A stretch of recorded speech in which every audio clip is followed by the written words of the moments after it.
자, 비유 해석을 왜 제가 이제 좀 준비를 했냐 하면은, 비유 해석을 하는 종파들이 있죠. 비유 해석.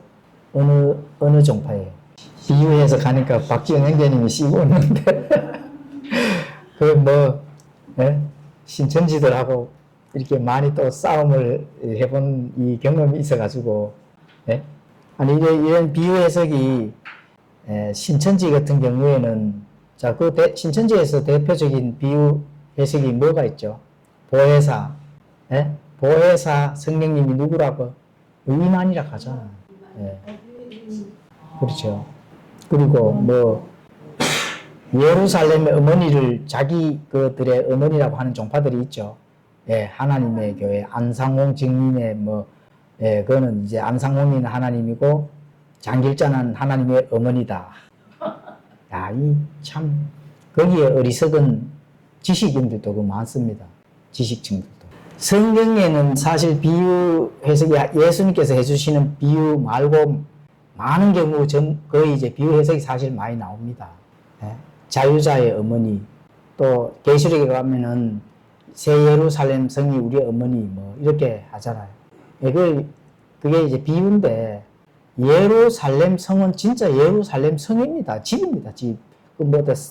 이제 우리가 그거를 이제 비유로 해석해 놓은 거는 거기에 따른 많은 영적으로 우리가 이 교훈들이 있기 때문에, 그냥 비유는 비유지. 비유는 비유를 가지고 꼭 어떻게 해요? 비유로 해석을 해야 되는 거를 문자적으로 해석을 하고 반대로 합니다. 이단들이 꼭 보면은. 문자적으로 해석해야 되는 거는 또 비유로 하고. 왜냐하면 그거를 자기들의 교리에 끼 맞춰야 되기 때문에 그렇게 하거든요.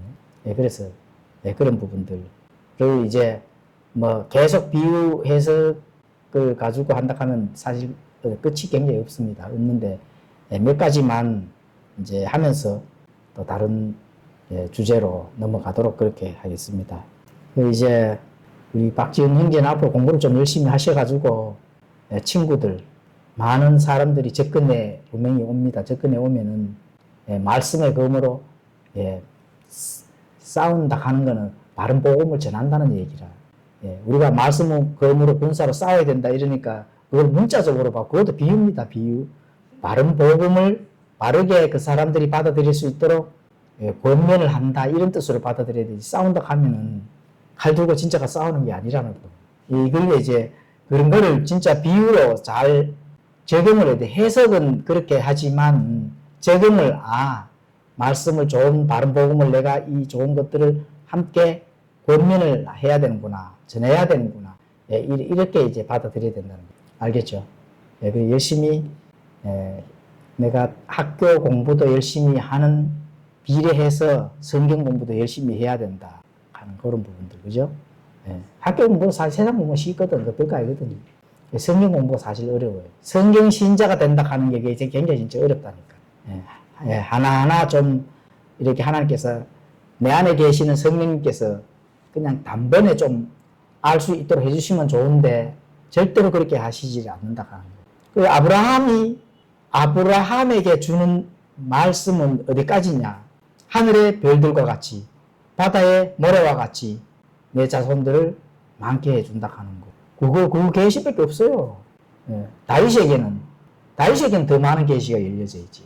아브라함부터 시작해가지고, 그죠? 노아, 여러 가지, 거기 많은 대언자들 있잖아요. 그런 것들은 다 다윗에게 주어진 계시. 그러니까 미리 될 것보다도 과거에 있던 것들을 알려지는 그런 부분들, 하나님께서 이미 알려졌는 부분들을 하나님께서 주신다 하는 거예요. 바울에게는 구약성경 전체 다 이미 주셨잖아요. 그 앞으로 될 것도 사도기 때문에 이제 또 물론 보여주셨는 거. 그게 점진적 계시가 이루어진다 하는 것들. 그걸 우리에게 적용을 한다 하면은 내가 예수님 믿고 성경 신자로서의 역할을 출발을 하는데 단번에 처음부터까지 다 알려주시는 것이 아니라 내가 성장하는 만큼만 하나님께서 조금씩 지혜를 주시고 지식을 주신다 하는 거예요. 성장하려고 노력하지 않으면은 하나님께서 안 주십니다. 하나님께서 나에게 대해서 지식과 지혜를 주시지 않으면은 뭐 어떤 걸 주시느냐. 예, 하나님께서 주시는 게 아니지만 종교 행위를 통해서 만족을 얻으려고 하는 그런 것들의 행위가 나옵니다. 다시 말. 하나님께서 우리에게 전달해 주시는 그 바른 지식을 우리가 자꾸 알고 있다 하면은 진리에서 자유를 누린다 하는 게 바로 그게 알고 있기 때문에 바른 신앙을 내가 거침없이 나가지만 질서 있게 품위 있게 나갈 수 있는 그 마인드나 태도가 되는 자격을 갖춘다는 거거든. 그런데 그게 만약에 없다면은 무질서하게 무조건 나가야 돼요. 방언도 해야 되고 새벽 기도 나가서 안 하면은 하나님 앞에 뭔가 하지 않는 것처럼 이래 되고 종교 생활을 하고 무질서하게 그렇게 해야 되는 내 신앙의 태도나 행위가 나오게끔 돼 있어요, 인간은. 그래서 이제 그런 것들을 하나하나 이제 하나님께서 채워주시는 그 과정 속에서 내가 두들기고 찾고 그렇게 해야 된다. 그렇게 하시면 됩니다.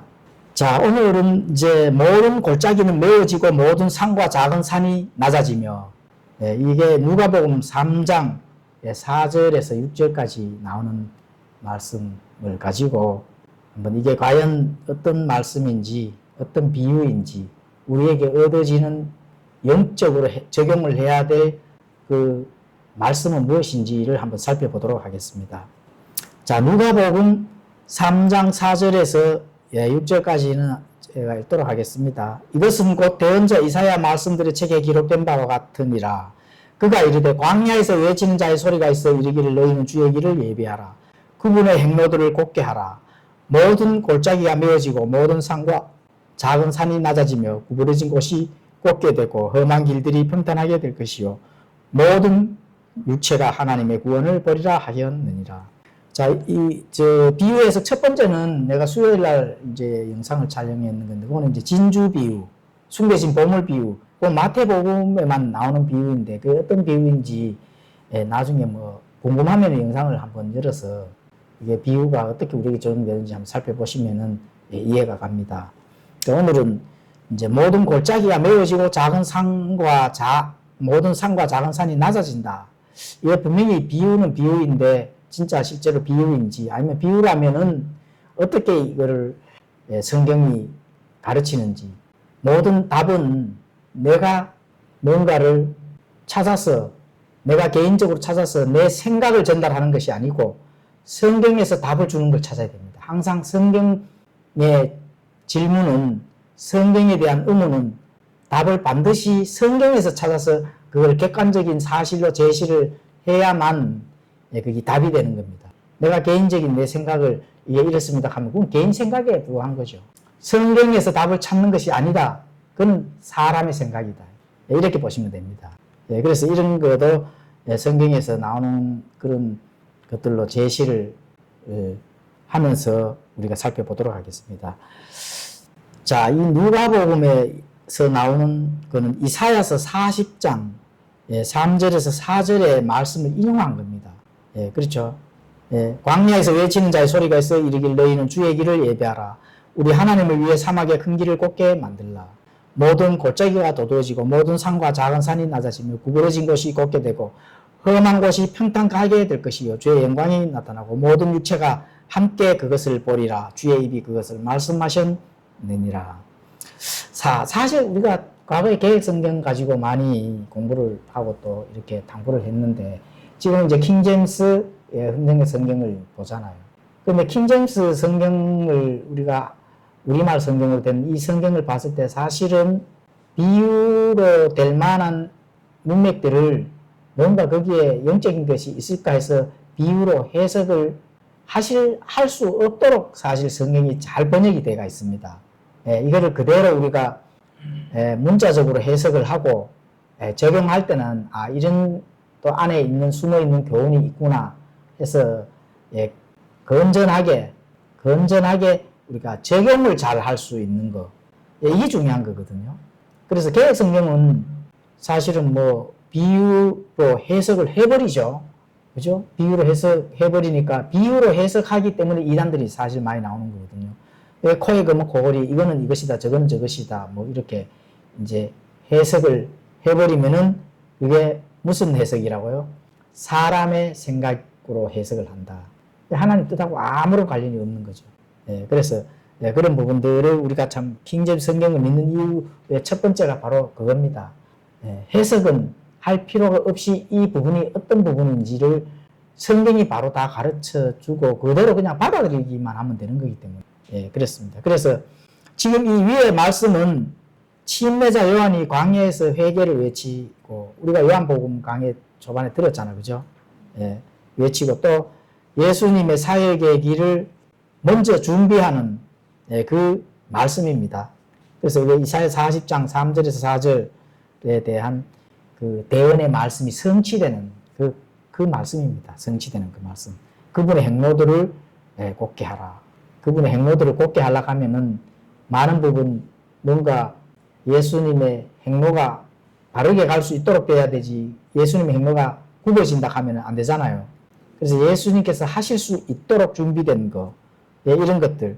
자, 그렇게 되면은 여기서 예수님이 오시게 되는 그 목적에 대해서 예수님이 오시게 된다 하면 어떤 일이 일어나는지를 지금 침례자 요한이 예, 그렇게 지금 이제 이사야 40장 3절 4절 말씀을 가지고 지금 외치는 건데 모든 골짜기가 메어지고 모든 산과 작은 산이 낮아진다는 겁니다. 예, 골짜기는 메어지고 뭐 골짜기 해서 그냥 자그마한 이 도랑 이런 게 메어진다는 뜻이 아니거든요. 높은 산과 높은 산 사이에 골짜기가 메어진다는 겁니다.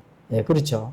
그리고 작은 산이든 높은 산이든 이것이 싹 깎여서 평평한 길로 된다는 거거든. 지금 이 문맥대로 그대로 우리가 읽게 되면은 또 구부러진 많은 것들이 곱게 되고, 그렇죠. 또 험한 길들이 평평하게 걸어 다니기 쉽도록 그렇게 이제 평탄하게 되고, 그리고 나서 모든 육체가 구원을 받는다는 거예요. 예. 이걸 문자적으로 한번 그대로 우리가 해석을 해서 적용을 한다 하면은 진짜 골짜기에 메워져야 되는 거죠. 그리고 모든 산과 작은 산이 정말 평탄한 이 평야지대로 이렇게 바뀌어야 되거든요. 그리고 뭐 이렇게 다니기가 어려운 구부러진 곳들이 평탄하게 이렇게 또 곱게 되어야 되고, 또 험한 길들이 쉽게 걸어 다닐 수 있도록 그런 평탄한 길이 돼야 되고, 이게 환경이나 많은 지질학적으로 이게 바뀌어진다는 것이 문자적으로 해석이잖아요. 그럼 이게 언제 이런 게 이루어질까요? 언제쯤? 천년왕국 때 되면 실제로 이렇게 이루어집니다. 천년왕국 때 되면은 모든 환경과 또 지질과 이 우주가 조금 바뀌어야 되죠. 지금 환경으로는 사람이 천년 동안 살 수 있어요, 없어요? 당연히 못 살죠. 그럼 하나님께서 천년 동안 사람을 이 육체를 입고 또 자식을 낳으면서 이렇게 천년 동안 살 수 있도록 환경을 바꾸어 주신다 하는 거.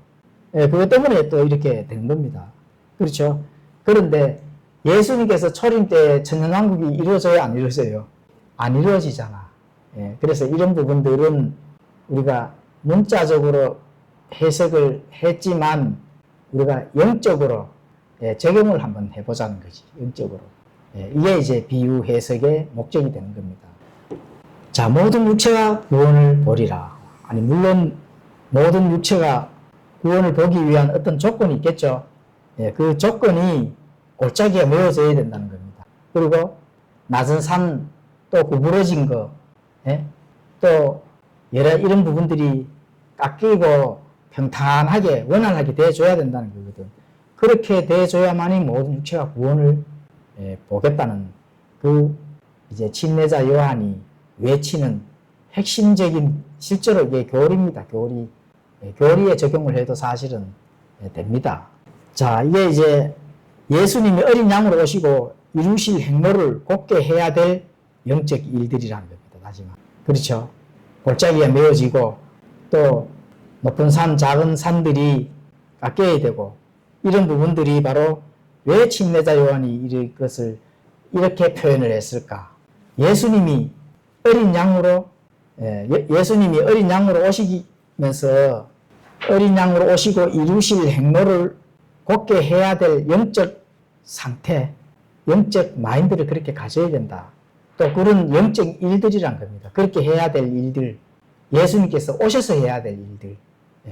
그리고 또 침례자 요한이 유대인만이 구원을 받는다는 배타적인 인식을 너희들은 이제 바로 잡아라 이런 겁니다. 사실은. 예, 유대인들에 대한 어떤 자신들만의 그 서민 의식이 있었거든요. 예, 이방인들은 하나님의 개돼지로 취급을 했기 때문에 예, 그런 것들을 이제 침례자 요한이 한 방에 이제 무너뜨리는 거거든요. 모든 육체가 구원을 받으리라. 그래 받는데 그 조건이 어떻게 돼요? 골짜기가 메워져야 된다는 거예요. 높아져 있던 것이 평탄하게 돼줘야 되고 굽어져 있던 것이 곱게 돼야 된다. 그러면 모든 육체가 그때는 모든 육체가 구원을 받을 수 있는 예, 그 하나님이 이루시고 행하실 일들이라는 겁니다. 예, 그걸 미리 전달하는 거죠. 미리. 자, 그래서 침례자 요한이 말하는 주의 길을 예비하고 그들의 행로를 곱게 만들기 위해 제거되어야 할 장애물을 지금 얘기를 한 거거든요. 제거되어야 할 장애물. 그 장애물이 뭐죠? 골짜기. 예, 골짜기가, 예, 깊은 골짜기가 있다는 겁니다. 그리고 높은 산들이 있다는 겁니다. 그리고 굽어진 그런 예, 길들, 예, 바른 길이 아니라는 거죠. 예, 그래서 그 첫 번째가 이제 모든 골짜기가 메어지리라. 자, 이거는 골짜기는 영적으로 낮아진 예, 절망에 빠진 그런 인생들의 표현으로 예, 합니다. 절망에 빠진 표현들. 죄 때문에 도저히 앞으로 멸망받을 수밖에 없는 인간 죄인들, 예, 깊은 골짜기라는 겁니다. 그렇죠? 예, 그런 것들로 우리가 생각을 해볼 수가 있습니다. 그런 것들로 또 예, 상징으로 해서 예, 적용해 볼 수가 있습니다. 그리고 저주 아래 놓여 죄로 인해 죽어 있는 인간의 비참한 상태. 그러니까 회개하라. 하늘 왕국이 가까이 왔다. 이렇게 이제 침례자 요한이 외치잖아요. 예수님께서 참된 진리, 하나님이신 예수님께서 인간의 몸을 입고 오면 어쨌든 하나님이시잖아요. 하나님 앞에서는 예, 죄, 그 죄는 하나님이 두고 볼 수 없는 일이거든. 예, 그 죄로 인해서 바로 인간이 비참한 상태가 되어 있다. 예, 그걸 골짜기로 표현한 겁니다. 예, 그렇게 적용을 해본다 하면은 예, 굉장히 우리가 교리적으로, 영적으로 예, 그 죄의 상태가 어떤 것인지를 예, 알 수가 있는 거죠. 자, 그러면은 그 골짜기로 되어 있는 부분들이 메워지고 그들을 다시 예, 평탄하게 또 골짜기니까 메워졌으니까 높아지는 예, 그런 일들인데 그게 하나님의 은혜와 예, 긍휼로 메워지고 채워진다 하는 예, 이런 부분들. 그렇죠. 그래서 이게 시편 23편 4절에 가보시면은 다윗의 시가 있습니다. 다윗의 시가 예, 그걸 말씀해 주는 거죠. 참으로 내가 사망의 그늘진 골짜기를 다닐지라도 해악을 두려워하지 아니하리니 주께서 나와 함께 계시며 주의 막대기와 주의 지팡이가 나를 위로하시나이다. 그 사망의 그늘진 골짜기. 다윗이 참 적절하게 시로 표현을 했죠. 사망의 그늘진 골짜기가 다윗이 지금 다니고 있는데 그 해악을 본인은 두려워하지 않는다는 겁니다. 왜 두려워하지 않아요? 주께서 나와 함께 계시기 때문에. 네, 그렇죠. 주의 막대기와 주의 지팡이가 나를 위로하기 때문에 사망의 음침한 골짜기에 내가 정령 있다 하더라도 두려워하거나 낙심하거나 슬퍼하지 않는다. 굉장히 위로의 말씀이죠. 예, 그래서 이 골짜기가 채워지는 것은 죄인이 다음과 같은 상태로 변화된다 하는 것으로 우리가 적용을 한번 해보면 좋습니다. 그게 이제 하나님의 진노의 상태에서 무슨 상태로? 예, 은혜의 상태로. 또 사망의 상태, 죽을 수밖에 없는 이 사망은 두 가지라 하는 거 아시죠? 예, 육체적 사망, 또 영원히 멸망으로 가는 혼의 사망, 그죠? 예, 지옥에 불에 갈 수밖에 없는 그 사망. 근데 어쨌든 그 사망에서 어떻게 된다고요? 생명의 상태로. 그 예수님이 오시면은 그 하나님의 은혜와 긍휼로 메워지면은 이게 바뀌어진다 하는 거. 예, 지금 그렇게 말씀하거든. 또 정죄의 상태에서 하나님께서 주시는 그 의, 칭의 상태로 또 마귀의 자식에서 하나님의 자녀로 바뀌어진다 합니다. 물론 또 지옥의 진노에서 영원한 생명의 상속자로 바꾸어진다 합니다. 이러한 부분들을 지금 사실 그 안에 있는 요한이 비유로 이 골짜기가 채워진다 하는 거, 이 비유고 이 안에 많은 잠재적인 하나님께서 우리에게 전달하고자 하는 영적 교훈들을 우리가 영적으로 한번 적용해 볼 수가 있는 겁니다. 자, 두 번째로는 모든 산과 작은 산이 낮아지리라. 자, 산은 높은 거잖아요. 하나님께서 제일 싫어하는 게 높아지려고 하는 걸 사실 제일 싫어하거든요. 높아지는 것 첫 번째가 뭐죠? 그 용어가 교만이거든요. 루시퍼가 왜 하나님의 그 하늘에서 쫓겨났을까? 높아지려고 하는 것 때문에 그렇습니다. 하나님의 그 왕자를 탐하고 높아지려고. 그러니까 마귀의 자식들의 첫 번째 그 영적 상태가 높아지려고 합니다. 정치 세계에서도 그렇잖아요. 정치 세계에서도 많은 정치꾼들이 자신이 높아지려고 하죠. 그 순간 높아지려고 하는 그 안에 있는 교만, 그 대표적인 게 누구예요? 바로 적절하게 깨뚫어 버리면은 할 말이 없어지는데, 혼자 폼 잡고 다니다가 지금 완전 낭떠러지에 지금 떨어졌잖아요. 그렇죠? 낭떠러지에 떨어진다 하는 거. 그게 교만은 이 멸망의 지름길이다 하잖아요. 그렇죠? 그걸 산으로 비유를 했다고 우리가 적용을 한번 해 보면 좋겠습니다. 높은 산. 그 바벨탑도 그렇죠. 바벨탑도 사실은 인간의 교만의 상징물입니다. 높이 하늘 꼭대기까지 쌓아서 하나님과 한번 쌓아보자. 누가 이기나, 내가 이기나. 뭐 이렇게 한번 쌓아보자. 이런 거거든요. 그래서 오늘날도 많은 건축물 중에 대표적인 게 뭐예요? 건축물이 자꾸 높아지잖아요. 그렇죠?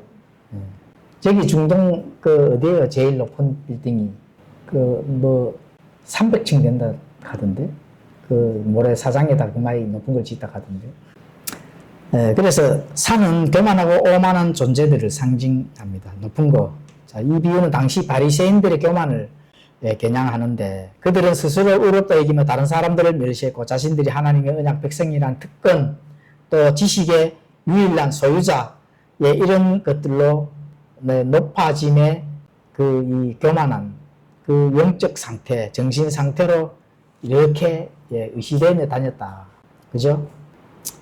그런 부분들을 산으로 이제 비유를 했는데, 자, 여기에 이제 이사야서 2장 14절에서 17절에 가보시면은 또 이렇게 기록을 하고 있습니다.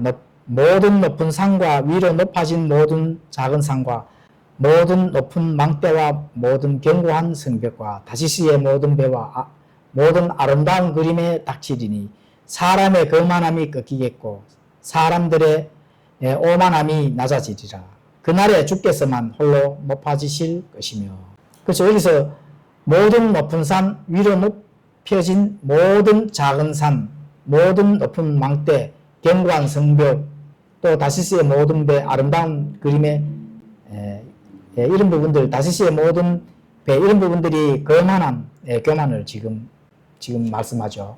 그래서 이 산, 높아지려는 것들, 이러한 것들을 우리 성경에서는 어떻게 비유로 지금 설명을 하고 있는지 지금 나타내주고 있습니다. 자, 이거는 우리가 이제 유대인들을 향해서 침례자 요한이 외치는 이 선포인데, 이게 바로 유대인들의 그 특권의식을 가지고 있으니까 자꾸 어떻게 해요? 마음이, 자기의 그 정신 상태가 높아진다는 거거든요. 우리 대한민국에서의 그 특권의식을 가진 자들이 있죠. 어디에, 누구예요? 이게? 국회의원들이잖아. 국회의원은 사실 우리가 성경적으로 그것을 해석을 해보면은 국민을 섬기는 자입니다. 그래서 국민의 대표로 뽑아준 자지. 본인들이 감투를 썼다고 높아지려고 높은 권위의식을 가지고 하면 안 되죠. 국민들이 뽑아서 그런 권위를 줬는 거는 국민들이 준 거고, 거기에 맞는 자기들이 혜택을 보는 거는 열심히 일을 하고 국민 대신 나라를 다스리라고 하는 그런 것들을 준 거지, 본인들이 스스로 높아지려고 하는 그런 특권의식을 가진다. 이게 이제 유대인들이 지금 그런 특권의식을 가졌는 거거든요. 그래서 유대인들이 특히 이방인들을 개돼지로 취급을 했다 하는 거예요. 얼마나 자기 자신들이 그 특권의식을 가지고 있었는지 알 수가 있습니다. 그래서 예수 그리스도의 모든 그 일들, 또 십자가의 일들을 통해서 그런 게 다 무너져 떨어버렸잖아요. 예수님께서. 그렇죠? 그리고 개인의 죄악들, 죄와 불의를 마치 하늘에 닿을 듯한 거대한 산과 같다. 그렇게 많은 그런 이 독사의 그 세대, 마귀의 자식들, 이런 것을 가지고 자기들의 율법의 어떤 선민의식을 또 하나님의 백성들이라 하는 약속된 그 영적 상태를 가지고 많은 부분 이 회개와 어떤 이러한 믿음의 그 하나님께서 주시는 그런 것들을 물리치고 자신들만의 종교 행위를 해왔는 자들이 바로 유대인들이거든요. 예, 이런 것들은 산이 깎여져서 그냥 평평한 바다처럼 완전히 그렇게 돼야 된다. 그럼 예수님이 오시면 그렇게 된다는 겁니다. 예, 그렇죠. 그리고 모든 오만한 권력자들, 유대인들, 바리새인들, 또 율법 박사들, 또 이 사두개인들, 이 종교 지도자들이 문제거든요. 물론 오늘날도 마찬가지입니다. 신학자들, 또 세상과 타협하는 이 목사들, 마음속에는 목사가 아니면서 겉으로는 목사 행세하는 이런 사람이 얼마나 많아요. 그렇죠. 아돌프 히틀러, 베니토 무솔리니, 시진핑, 김정은, 또 누가 있어요? 이재명이 있잖아. 예, 빨리 대답 안 하시노. 예? 다시 얘기해 볼까요? 아돌프 히틀러, 예, 베니토 무솔리니, 시진핑, 김정은, 또 이재명, 이 교만한 독재자들, 이 자들이 한때는 산처럼 높지만 결국 비참하게 몰락된다 하는 거. 뭐 다 몰락됐잖아요. 예, 다 몰락됐다 하는 그런 교훈을 성경에서도 꼭 안 찾아도 알 수가 있습니다. 역사적인 사건도 통해서 그걸 깨달아야 되는데 결국은 몰락된다 하는 것들을 하늘 아래 인간이 개미보다도 못한데 뭐 본인들이 높아봐요. 얼마나 높아요. 그렇죠. 그리고 사단과 악한 세력들, 이 세력들 당 짓는 것들, 이런 것들이 마귀 사탄의 세력들은 단합도 잘 됩니다. 사실. 왜냐하면은 걔네들의 단합이 잘 되는 이유는 왜 단합이 잘 될까요? 이 좌파들은 단합이 잘 되잖아. 죄는 끈끈하게 단합이 잘 됩니다. 원래. 그리고 그 단합이 잘 되는 이유는 대적을 해야 될 상대성이 너무나도 강력하기 때문에 그렇습니다. 그럼 그 강력한 자가 누구예요? 사실은 하나님을 대적하는 거거든요. 그 하나님을 대적하니까 하나님은 홀로 싸우시지만 이 마귀들은 단합을 해도 물론 이기지는 못하지만 단합을 해야만이 겨우 자기들의 그 입지를 유지를 할 수가 있는 거거든. 그래서 그렇습니다. 맞죠? 왜냐면은 그 세력들 뒤에는 다 마귀들이 있기 때문에 그런 거거든. 마귀라 해서 매번 사람들 옆에서 귀에서 속삭 이런 것으로 생각하시면 절대로 안 됩니다. 마귀가 뿌려놓은 뭐가 있어요? 마귀의 영이 뭐죠? 마귀의 거리라는 겁니다. 마귀들이 뿌려놓은 지식이 있다는 거죠. 마귀들이 뿌려놓은 지식이. 그게 이 세상을 장악하는 원동력이다 하는 거. 미천이라니까요. 미천. 그래서 수십 년, 아니 수백 년 동안 마귀들의 합작품이 뭡니까? 가장 기본적인 게 진화론이잖아. 진화론, 유물론. 이 많은 것들을 마귀들이 뿌려놓은 그 지식 속에서 지식들을 가지고 움직이는 그 원동력이 되는 겁니다. 이 세상 세력들이. 그럼 걔네들이 아까요, 뭘까요? 대적하는 상대가 누구라 하는 거. 당연히 알죠. 마귀들이 더 잘합니다. 하나님과 싸운다 하는 거. 물론 유물론 사상에서 하나님 없어 이 땅에 사는 동안만 나는 살다 가면 돼. 이렇게 자기들이 곧들 하지만 그 속에 내심 영적인 것들은 뭐가 있어요? 바로 이 세상을 주관하고 창조하신 하나님과 싸우고 있다 하는 거 걔네들 더 잘합니다. 그러니까 기독교를 죽이려고 하는 거지. 그 사단과 악한 세력들. 그래서 사탄 루시퍼잖아요. 루시퍼는 원래 뭐라고요? 높은 지위에 있었잖아요. 그렇지. 하나님같이 데려다 쫓겨난 존재입니다. 루시퍼는. 그래서 그 루시퍼의 활동을 한 방에 무너뜨린 예수님, 그 그리스도의 부활을 통해서 그냥 무너져 버렸잖아요. 예수님께서 십자가에서 죽으시고 묻히시고 부활하는 것에서 마귀 사탄은 어떻게 돼요? 자기 자신들의 야욕이나 욕심이나 이런 것들이 완전히 무너지고 계획이 무산된 겁니다. 예. 마귀의 계획들은 지금 무슨 계획이에요? 진짜 유물로 사사지니 이 세상에서라도 잘 먹고 잘 살다가 그냥 이 하나님께서 제일 소중하게 여기는 하나님의 자녀들을 혼란을 시키고 하나님의 자녀들을 괴롭히다가 그럼 자기 갈 길 그 처소로 가는 것밖에 없어요. 이제 남은 거는 사실은. 그렇죠. 예, 그래서 사단과 악한 세력들을 그런 것들을 무너뜨리는 그런 것들이 바로 뭐라고요? 산이 낮아진다는 우리가 영적 교훈으로 잘 적용을 해볼 수가 있습니다. 그런 걸 다 무너뜨린다는 거거든. 마귀들이 높아지려고 하는 거 당연히 예수님의 그 죽으시고 묻히시고 부활하셨다는 거에서 그 마귀들이 그거는 알았을까요? 몰랐을까요? 예수님이 죽으시고 묻히시고 부활한다 하는 거 알았을까요? 몰랐을까요? 예? 그건 진짜 몰랐지. 구세주가 이 땅에 온다 하는 거는 알았어요. 그 어떻게 창세기에 어떻게 알았어요?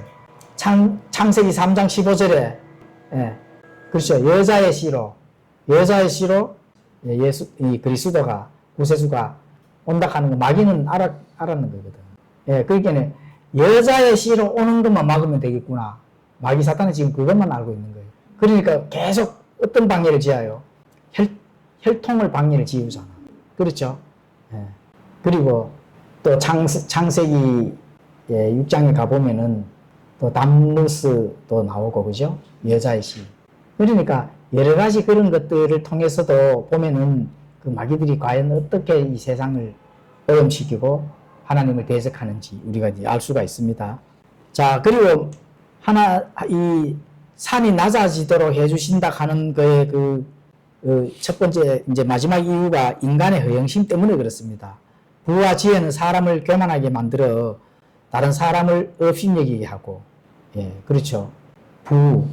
또 엄청나게 많이 알고 지식을 많이 하고 높아진 사람들, 이런 사람들은 다른 사람들을 업신여깁니다, 사실은. 근데 하나님은 어떻게 돼요? 겸손한 자를 높이신다. 그렇게 가잖아요. 예수님께 직접 말씀하셨잖아요. 이거 높아지려고 하거든 먼저 낮아지라. 높은 자리에 앉지 말고 낮은 자리에 앉으라 하잖아요. 그래서 겸손한 것을 하나님께서는 원하신다. 그래야 하나님께서 높여주신다 이런 거는 성경에서 필수적입니다. 자, 시편 136편 교만에 대한 부분들, 또 겸손에 대해서 쭉 나옵니다. 겸손은 어떻게 이제 쭉 나오는지 몇 가지만 한번 살펴보도록 하겠습니다. 시편과 잠언, 이렇게 이제 신약 성경에도 나오는 거. 자, 시편 138편 6절에는 주께서는 높이 계실지라도 겸손한 자에게는 관심을 기울이시며 교만한 자는 멀리서도 아시는도다. 그렇죠. 또 잠언 3장 34절에 가보시면은 겸손함과 주를 두려워함으로 말미암아 재물과 명예와 생명이 있느니라. 재물과 명예와 내가 생명을 얻으려고 하면은 어떻게 해야 된다 하죠? 겸손함과 두려움이 있어라. 창조주의 두려움. 그래야 재물, 명예, 생명까지 다 얻을 수가 있다 하는 거. 자, 이사야서 57장 15절에 가보시면은 높고 높으며 영원에 거주하고 이름이 거룩함이니가 이같이 말하노라. 나는 높고 거룩한 곳에 거하며 또한 통회하고 겸손한 영을 지닌 자와 함께 거하나니 이것은 겸손한 자의 영을 소생시키며 통회하는 자들의 마음을 소생시키려 함이라. 하나님께 뭔가 내가 하고자 하는 행위나 뭔가 하나님께 재물을 드리고 희생헌물을 드리고 이런 것들을 하나님께서 받으시는 게 아니고, 그죠? 통회하는 마음, 죄에 대해서 통회하고, 죄에 대해서 자복하고, 이 심령들을, 통회하는 심령들을 하나님께서 원하시고 받으신다 하는 거예요. 그런 자들은 항상 겸손하거든요. 겸손한 영을 지닌 자와 함께 하나님께서 거하신다. 그만큼 겸손이 중요한 겁니다. 교만하는 그 순간, 하나님과 거리가 멀어진다 하는 거예요. 빌립보서 2장 3절 어떤 일도 다툼이나 헛된 영광으로 하지 말고 오직 겸손한 생각으로 각각 자기보다 남을 더 낫게 여기며. 사람들은 이기주의적인 생각을 가지고 있기 때문에 상대방을 칭찬하면서도 상대방을 칭찬하는 것이 결국은 자기의 드러냄을 위해서 칭찬을 하는 겁니다. 절대로 그렇게 하시면 안 된다. 그래서 겸손한 생각으로 각각 자기보다 남을 더 낫게 여겨야 된다. 그렇죠. 에베소서 4장 2절에도 모든 겸손과 온유와 오래 참음으로 사랑 안에서 서로 참아주며 이렇게 말씀합니다. 그래서 겸손과 온유, 오래 참음 이런 것들은 성령의 열매에 속한 거기 때문에 굉장히 중요한 말씀입니다. 자, 세 번째는 하나님 말씀이 우리가 이제 비유 굽은 것이 곱게 되리라. 굽은 것이 우리가 인생살이 살면서 굽은 것들이 굉장히 많죠. 왜곡된 신념, 삶, 신앙생활도 굽은 것들이 너무 많잖아요. 성경에서 아닌 것들을 전혀 없는 것들을 만들어내서 종교생활을 하잖아. 그렇죠? 그러한 거 다 굽은 겁니다. 꽂지 못한 신념들, 원칙들, 이런 것들. 그리고 삶의 방식도 굽은 것들이 얼마나 많습니다. 이해 안 되는 부분들이 너무 많죠. 이거 이제 바리새인들은 율법을 자기 방식대로 왜곡하며 해석하며 또 그 왜곡된 것들을 지켜나가는 것. 그 하나님 봤을 때 얼마나 굉장히 참 바로 잡아야 될 것들이 얼마나 많은지 알 수가 있는 겁니다. 그 또 바리새인들 또 그들의 의로움이 때로는 짧고 때로는 빗나간 그런 것들이 굉장히 많다 이렇게 이제 알 수가 있습니다. 그리고 예배도 잘못된 예배 방식이 오늘날 굉장히 많잖아요. 그렇죠? 그래서 예수님께서 말씀하시지 아니한 것, 성경에 없는 것들, 이런 것들, 또 제정하지 않은 것들, 또 인위적인 것, 사람의 생각을 가지고 모여서 예배하는 그런 예배 방식이 얼마나 많습니까? 이런 것들도 다 굽은 것들이거든. 하나님께 예배 드린 것은 거룩함의 아름다움으로 예배를 드려야 되는데, 거룩함은 빼버리고 그냥 사람이 보기에 아름답게 보이는 거, 웅장하게 보이는 것만 지금 가지고 하잖아요. 그런 것들을 하나님께서는 바로 잡으신다. 이렇게 볼 수가 있는 겁니다. 그리고 죄인이 가지고 있는 본성, 이런 그 본성 안에서 나타나는 많은 굽은 것들, 이게 바로 삶에 나타나는 성품이거든요. 그 성품이 예수님을 닮아가는 그런 성품이 되어줘야 되거든요. 하나님의 본성에 참여해도 아무런 문제가 없을 정도로 그렇게 성장해 나가야 된다는데 거기에서는 우리가 그렇게 하지 못하는 자들이 너무나 많거든요. 우리의 삶의 모든 부분을 하나님의 뜻과 일치하도록 일치가 돼줘야 되는, 일치가 안 되면 일치가 되도록 진리 안에서 그것을 찾고 분별해서 거기에서 노력을 하며 나가야 된다 하는 거예요. 그게 이제 돼줘야 되는데 그렇게 하지 못한다 하면은 결국 예수님께서 그렇게 하신다. 우리가 그런 삶이 아니었다면은 예수님이 재림 때에는 그렇게 할 수밖에 없도록 하나님께서 철권통치로 해주신다 하는 그런 부분들을 알 수가 있습니다. 자, 네 번째는 험한 길이 평탄하게 되리라. 이 장애물, 많이 우리가 걸어가는데 장애물이 있으면 짜증나죠. 인도에 걸어가는데 인도에다가 오토바이 차 막 이래 대놓으면 분명히 한 소리 했을 겁니다. 그렇죠? 이런 걸림돌 되는 것들은 예수님께서 오면은 또 예수님께서 다 이루신 그 일들로 인해서 다 제거가 사실 되어야 되거든요. 하나님을 향해서 우리가 구원을 바르게 받고 참된 복음을 받아들이는데 방해가 되거나 장애물이 있으면 될까요? 안 될까요? 당연히 안 되죠. 그런 것들은 성경에 없는 것들은 다 그냥 치워버려야 된다. 그리고 거친 내 성격 때문에 신앙의 실패자들이 너무 많습니다. 개인의 삶에 안 좋지 못한 이기주의적인 그런 성품, 조그만한 거 있으면 그냥 들이가다 싸워버리는 그런 것들. 그거 절대로 안 됩니다. 그리고 가장 안 되는 거, 가정에서의 머리는 누구예요? 남편이잖아. 가정의 머리는 여자가 되는 거, 이거 하나님께서 굉장히 미워하시는 일입니다. 남편의 말에 복종을 해야 된다. 남편의 머리 위에 앉는 그 순간 그 가정은 무너지게 되어 있습니다.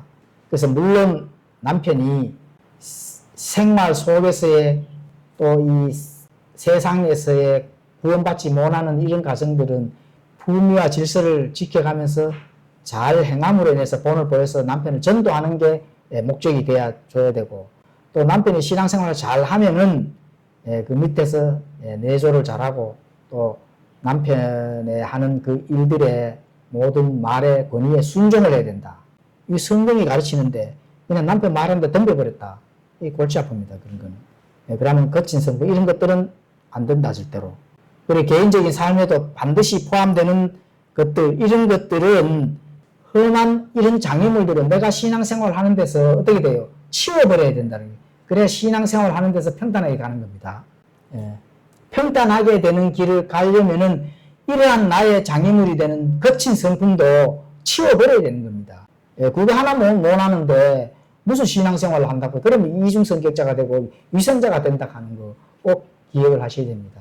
사람한테는 잘하고 내 가족한테는 완전 개차반이 이래 되면 그 골치 아픈 거지. 그리고 남편을 주물럭 한다든지 남편을 가지고 논다든지 남편 위해서 모든 것을 실권을 가지고 이거는 있을 수가 없는 일이다. 물론 여기에 대해서는 공부를 또 더 다른 게 더 하겠지만은 남편도 아내를 내 몸과 같이 사랑하라는 하는 말이 있잖아요. 거기에 합당하게 순종을 해야 되지 당연히. 그렇게 안 되는 남편한테 순종해갖고는 둘 다 객길로 다 빠지겠죠. 그래서 다른 사람들을 멀어지게 하는 거친 성품이라 무례함이 있을 수가 있다. 그렇죠. 무심코 내뱉는 말로 상처를 주거나 또 딱딱하고 매력 없는 태도로 인해 다른 사람들이 하나님께 나오는 것을 방해할 수가 있다. 그렇죠. 무심코 내뱉는 말 한마디도 상대방이 상처를 준다 하면은 그거는 내가 무심코 던진 자그만한 이 돌이 개구리한테는 어떻게 돼요? 찍 하면서 그냥 죽여버린다 하니까. 나는 그냥 뭐 걸근치는 돌, 작은 돌 하나 툭 던졌는데 개구리한테는 그냥 폭탄이 날아오는 거. 그거와 마찬가지입니다. 내가 작은 무심코 내뱉는 말이 상대방한테 상처를 준다. 이건 안 되죠. 그러면은 상처를 준 그 사람은 하나님 앞에 가서 반드시 거기에 대한 대가, 회개 보고를 받아야 됩니다. 왜냐하면 내가 딱 던졌는데 개구리가 죽어버렸어. 그러면은 개구리를 죽인 그 대가를 치러야 되겠죠, 당연히. 살인죄잖아. 그렇죠. 무심코 내뱉는 말도 그 살인죄나 마찬가지입니다. 지금 비유 해석을 하니까 잘 영적으로 적용하시기 바랍니다. 이게 뭐, 내가 개구리 죽는데 왜 내가 살인죄고, 이렇게 문자적으로 해석을 해서 또 하면은, 그러면 거기에 대한 답을 또 해 드리겠지만, 오늘은 비유해서 영적으로 어떻게 건전하게 잘 적용하는가, 지금 그거를 공부를 하는 겁니다. 그렇죠. 그렇게 하지 말라는 거거든. 또 딱딱하고 매력 없는 태도로 인해 다른 사람들이 하나님께 나오는 거 방해되는 거. 그러니까 이 성경 신자들 특히 예수 믿는 그리스도인들은 말이나 태도가 그만큼 품위와 질서를 강조하는 이유가 바로 거기에 있습니다. 그렇죠. 그래서 부드러운 성품으로서의 그 변화된 거. 그렇죠. 그래서 우리는 하나님께서 우리의 거친 부분을 잘 다듬어 주실 수 있으신 분이시기 때문에 최대의 효과적인 증인이 되어서 하나님의 일을 할 수 있도록 이렇게 돼야 됩니다. 그래서 이러한 부분들을 이제 우리가 영적으로 적용을 할 수가 있습니다. 높은 산, 또 골짜기를 채우는 것, 또 산을 낮추는 일을, 이러한 구분 것들, 이러한 것들이 비유적으로 이렇게 이제 해석을 우리가 영적으로 잘 적용을 하는 부분들이 굉장히 우리가 중요하다 하는 거. 저 모든 변화나 또 골짜기를 채우고 산을 낮추며 굽은 것과 험한 것을 곱게 하고 평탄하게 하는 것의 궁극적인 목적은 모든 사람이 하나님의 구원을 보고 그의 영광을 목격하는 것입니다. 이렇게 하는 것은 모든 사람이 하나님의 구원을 볼 수 있도록 우리의 본을 통해서 그 사람도 정말로 구원을 받아야 되겠구나, 또는 구원을 받을 수 있도록 하는 그런 목적이 있다는 겁니다. 그리고 그렇게 됐을 때 하나님의 영광을 그런 사람들도 목격하는 그런 신앙의 상태, 그런 우리가 영적 상태로서의 그 진리가 필요하다. 그렇죠.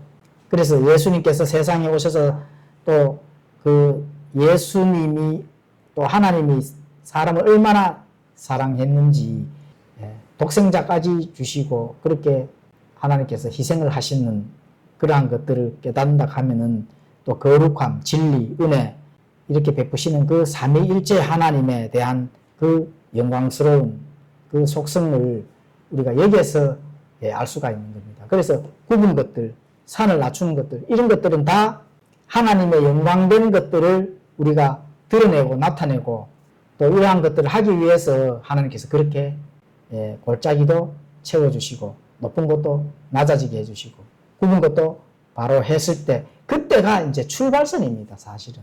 예, 그러한 것들을 알고 하나님의 영광스러운 속성을 잘 드러내시는 예, 그런 성도가 되시기를 바랍니다. 네. 예, 기도하겠습니다.